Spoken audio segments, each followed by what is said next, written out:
पंजाब के अमृतसर में एक ऐसी घटना घटी जिसका इतिहास में जिक्र करते ही हमारे रोंगटे खड़े हो जाते हैं। हमारी आँखों से आंसू छलकने लगते हैं, क्योंकि इतिहास में इतना बड़ा नरसंहार कभी अंग्रेज़ों द्वारा नहीं हुआ था। इतनी मासूमों की जानें इस प्रकार नहीं गई थी। महिलाओं, बच्चों, बुजुर्गों के साथ ऐसे क्रूर हत्या कभी नहीं हुआ था। ऐसा नरसंहार कभी नहीं हुआ था। क्या था जलियांवाला बाग? हमारे कानों में यह आवाज़ सुनते ही एक अजीब सा दृश्य सामने आ जाता है।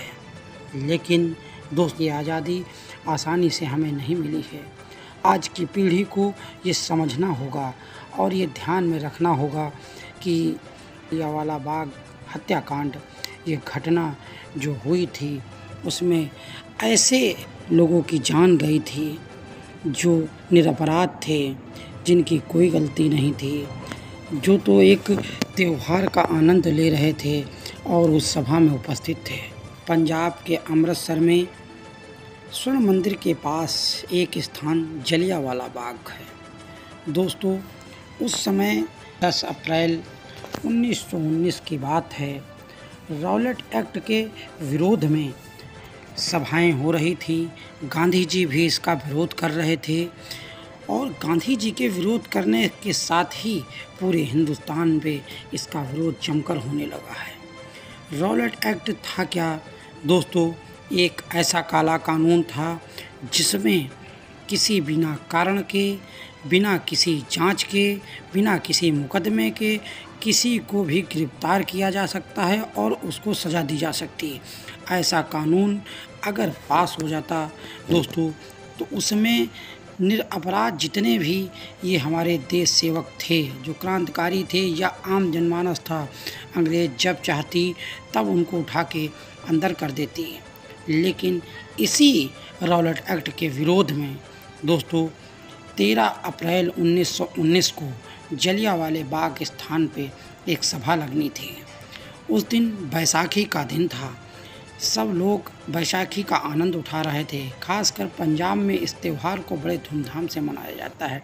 उसी अनुसार उस दिन भी बैसाखी का त्यौहार बड़े हर्षोल्लास के साथ मनाया जा रहा था। उसके बाद ही जलियांवाले बाग स्थान पे सभी लोग एकत्र हुए थे। लेकिन 12 अप्रैल 1919 को जनरल डायर को इस सभा की भनक लग गई।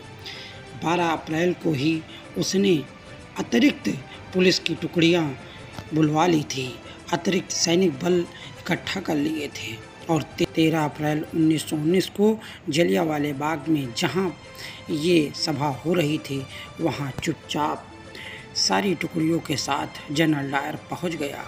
वहाँ सभा कर रहे लोगों को ये भनक भी नहीं लगी कि अंग्रेज वहाँ आ चुके हैं। जलियांवाला बाग की घटना जहाँ हो रही थी, वहाँ पे जाने और आने का केवल एकमात्र रास्ता था।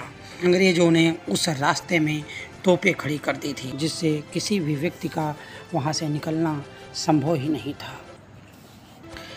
डायर ने बिना किसी बात के, बिना किसी जानकारी के सीधा फायरिंग का आदेश दे दिया। दोस्तों, लगभग 25,000 आदमी वहां उपस्थित थे। अचानक फायरिंग स्टार्ट होते ही इधर उधर आदमी गिरने लगे। जिसको जहां गोली पड़ रही थी वो गिर रहा था, इधर भाग रहा था, उधर भाग रहा था। कोई दीवारों पे चढ़ रहा था, कोई पेड़ के पीछे जा रहा था। वहीं मैदान पे बने कुओं में बच्चों को लेकर महिलाएं कूद रही थी। जितने भी लोग उस कुएं में कूदे थे, वो सकुशल बाहर नहीं निकल पाए। 10 मिनट में 1600 राउंड फायरिंग करवा दी गई। आप अंदाज़ा लगा सकते हैं कि 1600 राउंड जब फायरिंग की जाएगी तो कितने लोगों की जान जाएगी। लेकिन अगले दिन अंग्रेज़ों के द्वारा बताया गया मात्र 388 जानें गई हैं। लेकिन आप अंदाज़ा लगा लीजिए, वहाँ पे हज़ारों जानें जा चुकी थी। इधर उधर लाशें पड़ी हुई थी। दीवारों पे दोस्तों उन गोलियों के निशान बन गए थे जो आज भी वहाँ पर मौजूद हैं। उन व्यक्तियों के शरीर से बहने वाले रक्त से पूरा एरिया लाल हो गया था। जिस कुएं में महिलाएं, बच्चे और बुजुर्ग कूद गए थे, उस कुएं का पानी लाल हो गया था। लगभग 140 लोग निकाले गए उस कुएं से। वो सारे के सारे मृत थे। अनेकों लोग दोस्तों घायल हो गए थे। ये इतना बड़ा नरसंहार था जिसकी भरपाई कर पाना बहुत बड़ी बात थी। देश के लिए ये घटना बड़ी हृदय विदारक थी। जनरल डायर की ये क्रूरतापूर्ण कार्य हमारे लिए बड़े हृदय विदारक घटना थी, क्योंकि इस घटना को जिसने भी सुना उसके आंखों से आंसू छलक गए थे। बचपन में केवल 11 वर्ष के भगत सिंह थे। 40 किलोमीटर पैदल चलकर इस घटना को देखने गए थे और वहां खून से सनी मिट्टी को लेकर आए थे। इस घटना में एक वीर यानी शहीद ऊधम सिंह भी घायल हो गए थे। उनकी जान बच गई थी। उसी दिन ऊधम सिंह ने कसम खाई थी कि जनरल डायर को जब तक मार नहीं देंगे वो चैन से नहीं बैठेंगे, और अपनी कसम को पूरा करने के लिए उन्होंने उसी दिन से तैयारी शुरू कर दी थी। अगर आप कभी किसी तीर्थ जाने का मन हो तो अमृतसर के इस जलियांवाला बाग का दृश्य जरूर देखें। ये पावन तीर्थ उन शहीदों की कहानी है जो आज भी बयां करती है।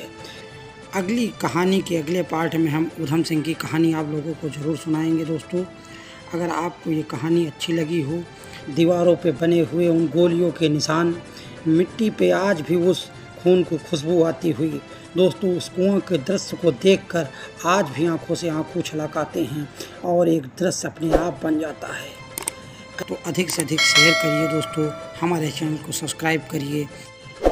भारत माता की जय। जय हिंद, जय भारत।